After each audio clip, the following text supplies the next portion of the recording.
Hi, namaste everyone. So today we're going to read book 5, chapter 26, the killing of Chanda and Munda. And of course we'll have our invocation mantras before starting.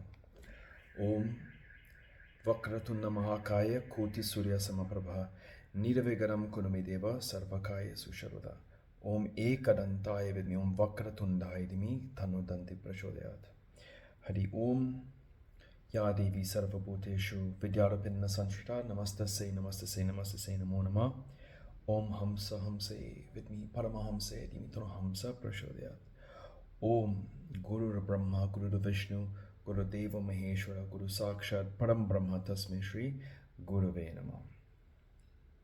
Hari Om. Vyasa said, O king, thus ordered the two strong warriors, Chanda and Munda, hurriedly went to the battle, accompanied by a vast army. There they saw the Devi, intent on doing good to the gods. Then they began to address her in consolatory words. O lady, dost thou not know that the extraordinarily strong Shumba and Nishumba, the lords of the Dejas, have crushed down the Devas and vanquished Indra, and have become intoxicated with their victory?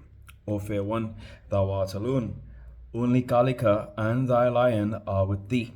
It is thy foolishness that thou art desirous to conquer Shumba, who is endowed with all power.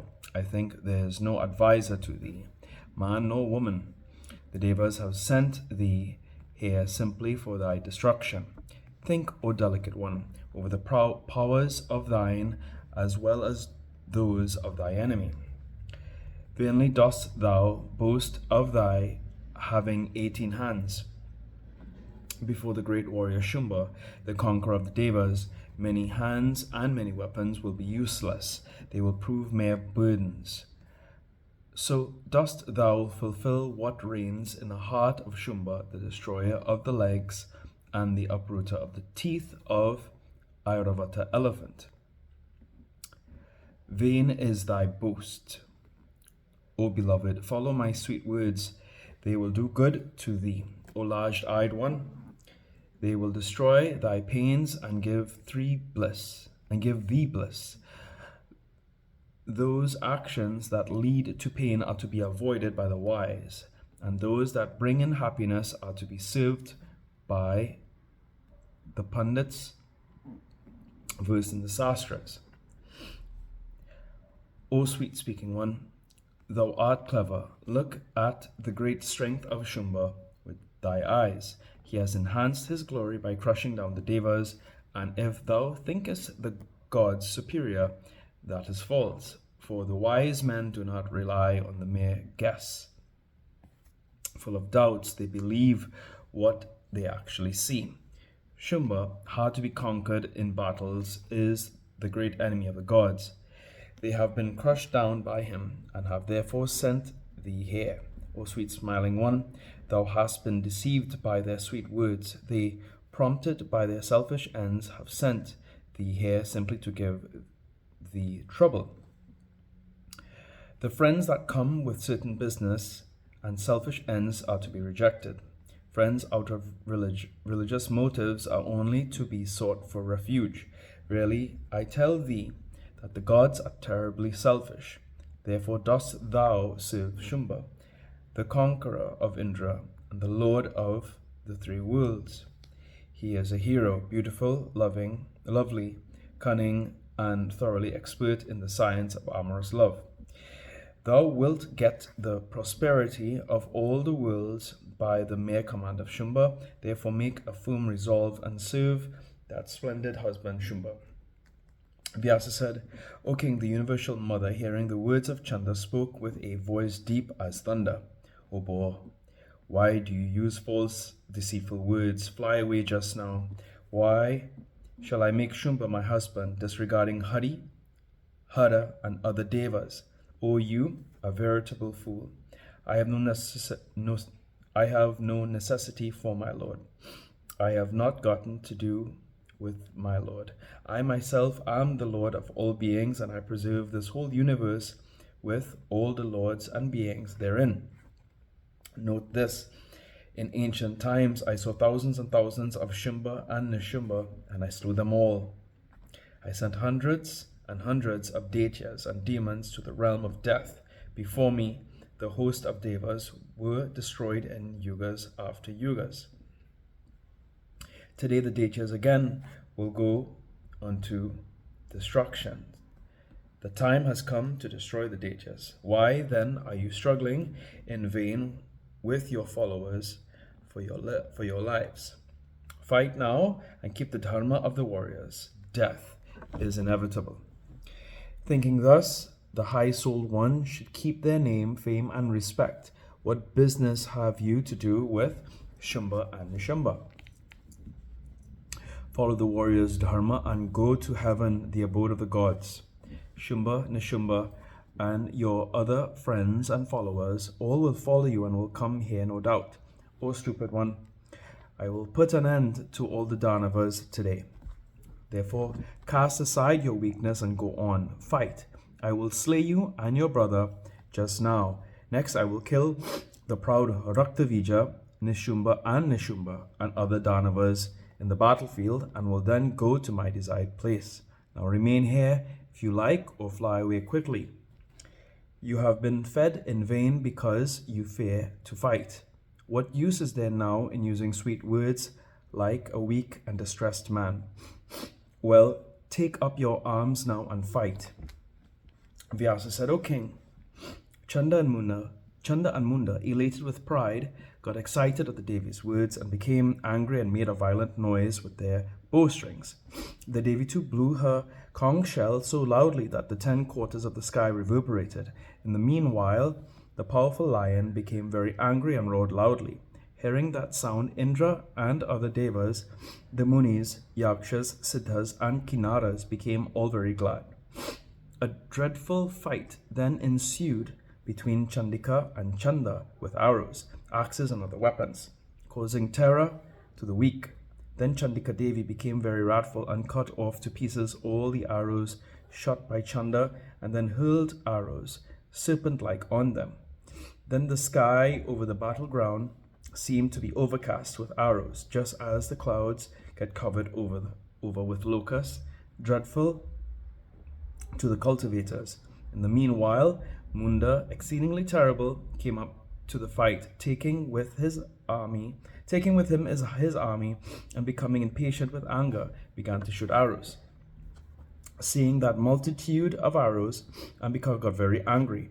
Out of her frowny look, her eyebrows became crooked, her face became black, and her eyes turned red like kadali flowers.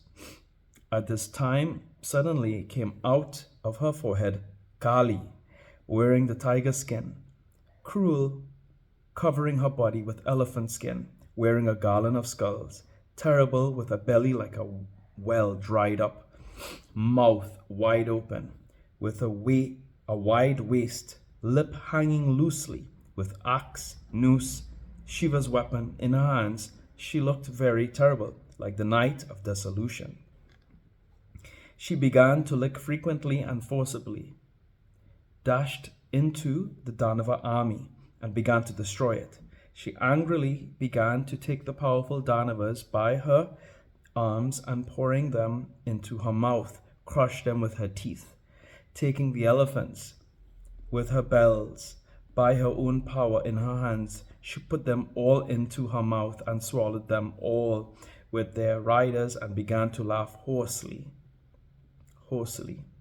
Thus camels, horses, and charioteers with chariots, all she put into her mouth and began to chew them all grimly. O king, seeing that the forces were being thus destroyed, the two great warriors, Chanda and Munda, began to shoot arrows after arrows without intermission and covered the Devi with them. Chanda hurled the Sudarshan-like disc, lustrous like the sun, with a great force against the Devi, and frequently shouted thundering cries. Seeing him rowing and the lustrous disc coming towards her like another sun, She shot at him arrows sharpened on stones so that the warrior Chanda became overpowered by them and laid down senseless on the ground. The powerful Munda, seeing his brother unconscious, became very much distressed with grief, but he got angry and began to shoot arrows immediately on the Devi. Chandika Devi hurled the weapon named Isika and thus cut off to pieces all the dreadful arrows of Munda in a moment and shot Ardha Chandra semicircular arrows at him. With this arrow, the powerful Asura was deprived of his pride and made to lie down, unconscious on the earth. Munda, thus lying on the ground, a great uproar arose amidst the army of the Danavas, and the Devas became delighted in the sky. In the meanwhile, Chanda became conscious, and taking a very heavy club, hurled it violently on the right hand of Kalika. Kalika rendered that blow useless, and instantly tied down that Asura by her Pasa weapon, purified by mantras.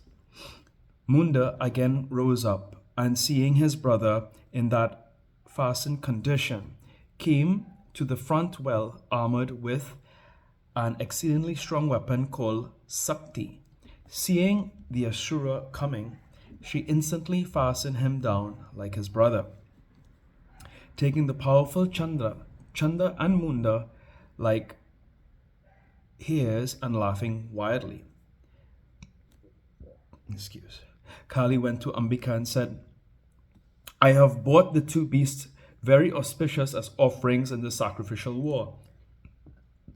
Kindly accept these. Seeing the two Danavas brought, as if they were two wolves, Ambika told her sweetly, O thou, fond of war, thou art very wise, so dost not commit the act of envy, nor dost leave them. Think over the purpose of my words, and know it, that it is thy duty to bring the Devi's work to a successful issue.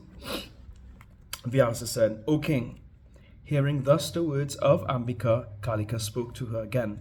In this war sacrifice, there is this axe, which is like a sacrificial post. I will offer these two as victims to thy sacrifice. Thus no act of envy will be committed. I.e., killing in a sacrifice is not considered as envy. Thus saying, the Kalika Devi cut off their heads with great force and gladly drank their blood. Thus, seeing the two Asuras killed, Ambika said greatly, Thou hast done the service to the gods, so I'll give thee an excellent boon. O Kalika, as thou hast killed Chanda and Munda, henceforth thou will be renowned to this world as Chamunda. Here ends the 26th chapter of the 5th book on the killing of Chanda and Munda in Srimad Devi Bhagavatam, the Maha Puranam of 18,000 verses by Maharishi Vedvyas. Hari Om. Jayanti Mangala Kali, Bhadra Kali Kapalini, Durga Kashama Shiva Datri, Swaha Swadha Namasute. Om Tumeva Mata, Chapita Tumeva, Tumeva Bandusha, Chasaka Tumeva, Tumeva Vidya, Davinang Tumeva, Tumeva Sarvam Mama Deva Deva. Om Shanti, Shanti, Shanti.